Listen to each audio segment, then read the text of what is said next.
Muli Buanji San Luis Obispo, or in Chitambuca, Muli Uli. My name is Devin Ripner.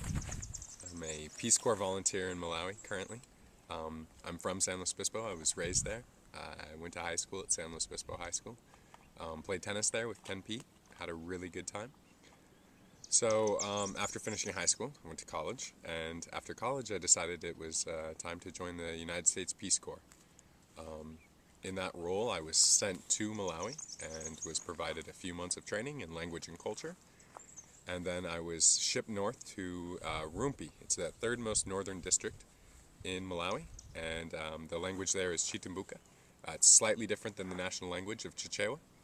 I'm sure that Nepal knows Chichewa very well.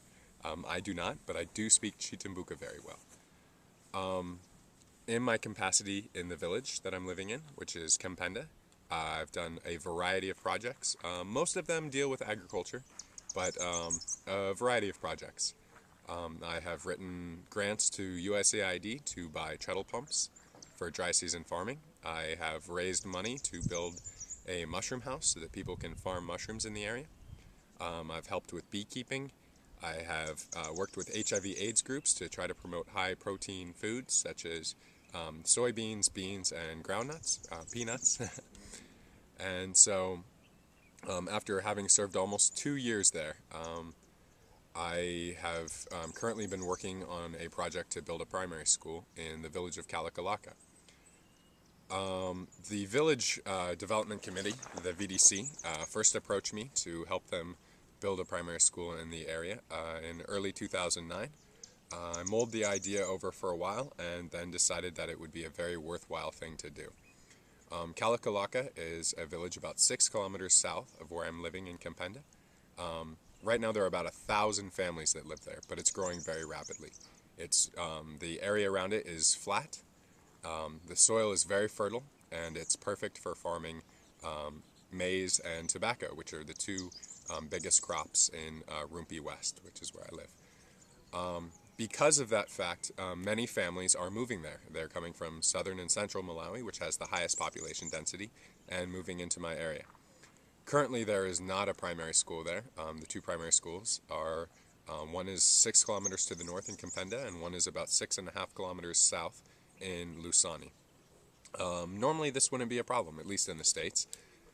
We have school buses, we have rain gear, we have rain boots that you can wear, rain jackets, umbrellas. But in Malawi, it's a little bit more difficult than that. There are no school buses. There are rain jackets, but they tend to be very expensive. There are umbrellas, but again, they're very expensive, and you would not give them to a 5-year-old to carry around. They're worth too much. So students frequently have to walk through the rain to get to school. They walk about 6 kilometers up a dirt road that turns into a mud pool during the rainy season. They usually only have one pair of shoes. They only have one set of school clothes, and if they get them dirty on their way to school, they will not be allowed to participate in school, which, needless to say, is a big problem. It's almost a race to get to school. You have to get to school before it starts raining so hard that the road will turn so muddy that you will get covered in mud. If you show up to school in that condition, you will be immediately sent home. So the VDC was concerned about that. They were worried that their children were not being able to go to school frequently enough, and it is a big problem in Malawi. Besides that, the VDC was very worried that children as young as 5 were walking along this road north to Kempenda or south to Lusani. And this road, even though it is a dirt road, is a major thoroughfare for agricultural transport companies. They carry tobacco, they carry maize, they carry a variety of different things. But these trucks are often very overloaded, and they flip over, they skid out of control.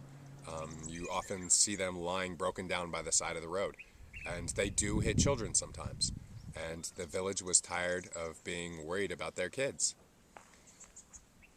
being on this road, being exposed to these dangers. And so it's been a big problem for them, and they want to change their school setup.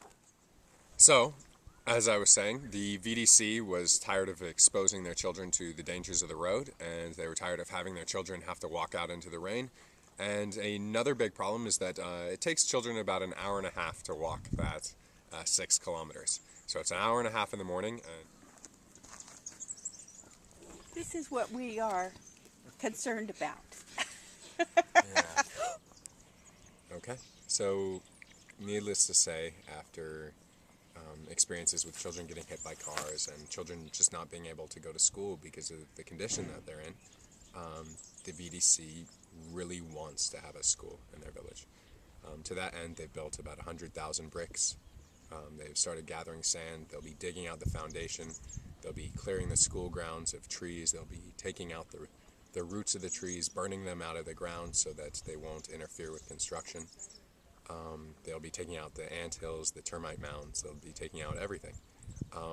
So those are things they can do on their own. What they can't do is buy cement, buy iron sheets, buy paint, buy planks. So willing to oblige us.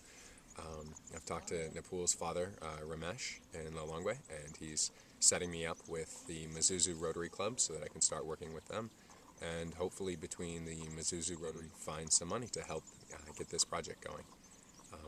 This project is for young kids.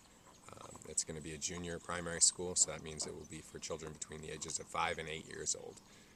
So just remember that. It's just to help out some really cool, really nice little kids. They're just like kids in America. They just have a little bit less money, but they still want to learn. Thank you very much.